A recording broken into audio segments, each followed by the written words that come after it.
Hi, I'm Colin, and this is Sci-Fi Deep Dive. So one of my favorite sci-fi franchises, which I don't get to talk about nearly enough, is The Expanse. And one of my favorite things from The Expanse is the ship design. So today I want to cover what makes these ships so unique and so special in science fiction. So one of the most unique things about The Expanse is its realism. The Expanse is basically a science fiction franchise built from the ground up to be as realistic as possible. These ships don't have faster-than-light travel, they don't have magical artificial gravity, just things that make scientific sense. That leads to a bunch of very interesting designs that I think make them some of the best-looking ships in science fiction. So let's start with the elephant in the room: gravity. Many science fiction franchises simply hand-wave it away with some piece of magical technology that basically generates gravity from nothing. The Expanse, on the other hand, uses things like angular gravity or centrifugal gravity. Most ships in The Expanse use angular gravity. This basically means they're always accelerating under 1g of force. The end result of this is that the ship generates 1g of gravity. As such, many of these ships are built not like a traditional ship like a Star Destroyer or something, but are instead built like a rocket, which we see here on Earth today. Picture them more like a skyscraper with a giant engine at the bottom. This form of generating gravity is not only practical, but real. You could absolutely make a spacecraft that works like this.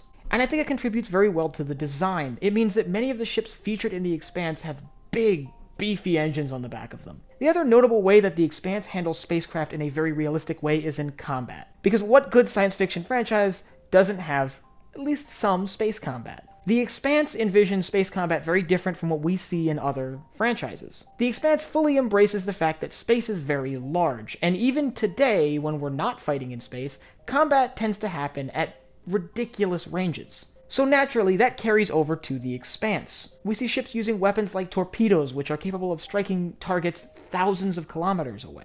These torpedoes are super maneuverable and very hard to dodge, which makes sense in space because they have a lower mass. On top of the torpedoes, we see another weapon used, the railgun. These railguns are capable of engaging targets at incredible ranges, they are incredibly accurate, and they are capable of puncturing a hole clean through an enemy ship, albeit a small hole. But if that shot is well targeted, it can take out key systems. This can be used to disable an enemy's ship without completely destroying it. And last but not least, for the very rare occasion of close quarters fighting between two ships, we have the PDCs. The PDCs are basically like PDCs on a warship today. Now their main goal actually isn't ship-to-ship combat, it's to shoot down incoming torpedoes and projectiles. While they wouldn't be able to effectively engage something like a railgun round, it's moving far too fast, they would be able to engage things like torpedoes. But that doesn't mean they're never fired at enemy ships. When the enemy ships get within close quarters range, these PDCs become the primary weapon. Capable of putting out ridiculous rates of fire, these PDCs become the weapon of choice